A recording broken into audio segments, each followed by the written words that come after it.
আসসালামু আলাইকুম রহমতুল্লাহ।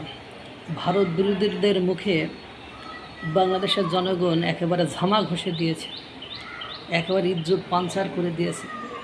যারা সারা বছর ভারত বিরোধিতা করেছে তারা এখন বহুত কষ্টে আছে। কয় আমরা দিল্লি না ঢাকা স্লোগান দিয়ে ভারতকে গালি দিয়ে সেভেন সিস্টার আলাদা করতেছে, ভেঙে খান খান করতে চাইলাম, নরেন্দ্র মোদীকে গালি দিলাম, আরও কত কিছু করলাম, কিন্তু দিন শেষে যে জনগণ ভারতে যাওয়ার জন্য পাগল হয়ে গিয়েছে। একদিনে 1,00,000 কত হাজার 32 জন 34 জন ভারতের ভিসার জন্য আবেদন করেছে।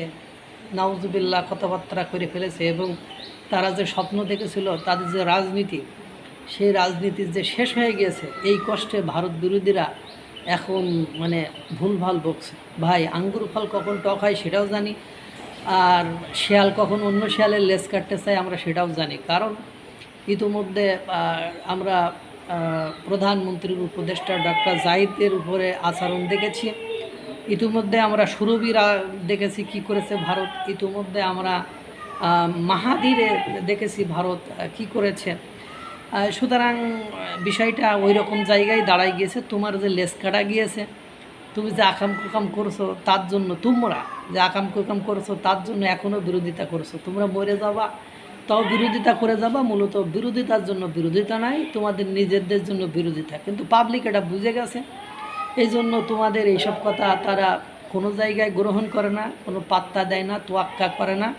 তো দেখেন তো এই পাগলাগুলো কিতা কয়, একটু শোনেন তো। ভারত গেলে চিকিৎসাটা পেয়ে আপনি বেঁচে যাবেন, আমি ভারত যাবো না। আমরা মরে যাবো, তারপরেও ভারতে যাবো না। ভারতের চিকিৎসা নেওয়ার আমি মনে করি আমাদের প্রয়োজন নেই। কলকাতা অলরেডি আমাদের ছাড়া একটা পঙ্গু হয়ে গেল। তারা যদি আমাদের উপরে দাদাগিরি দেখায় সেটা আর সহ্য করা হবে না। ভারত সম্ভবত বুঝতে পেরেছে বাংলাদেশ হাতছাড়া হতে যাচ্ছে।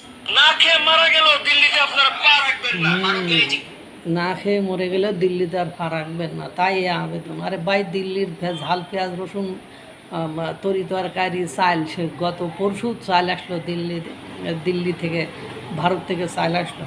ভারত গেলে ভারত গেলে তুমি বেঁচে বাবড়া বেড়ার। তো তুই যা করেছিস তোর এখন তো কথা হলো, ভারতে যেতে হলে যে টার্ম অ্যান্ড কন্ডিশন দিয়েছে, তুই আবুল্লারা তোরা যেতে পারবি না। কারণ সেখানে শুনলাম ফেসবুকের কী যেন এইসব দেওয়া লাগবে, এরা যাচাই বাছাই করবে। যারা পুরো দস্তুর ভারত বিরোধী তাদেরকে কোনোভাবে কোনো রকম অপরচুনিটিস ভারত আর দেবে না। সুতরাং বাগার, তোমার যে লেজ কেটে গিয়েছে, তোমার আর কোনো সুযোগ নেই ভারতে যাওয়ার। এজন্য যে ভারত বিরোধিতা করছে এটা কইলেই তো হয়। মূলত তোমাদেরকে ভারত নিতেও চাইনি বা তোমাদেরকে নেবে না, সেই ধরনের ভারত আবার একটা কন্ডিশনে অ্যাপ্লাই করে রাখছে।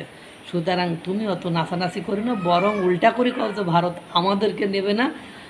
যাদেরকে নেবে তারা নিষ্পাপ নিষ্কলঙ্ক, তারা নির্ভেজাল মানুষ। আল্লাহ তাআলা সকলকে ভালো রাখুক, সুস্থ রাখুক। আসসালামু আলাইকুম ওয়া রাহমাতুল্লাহ।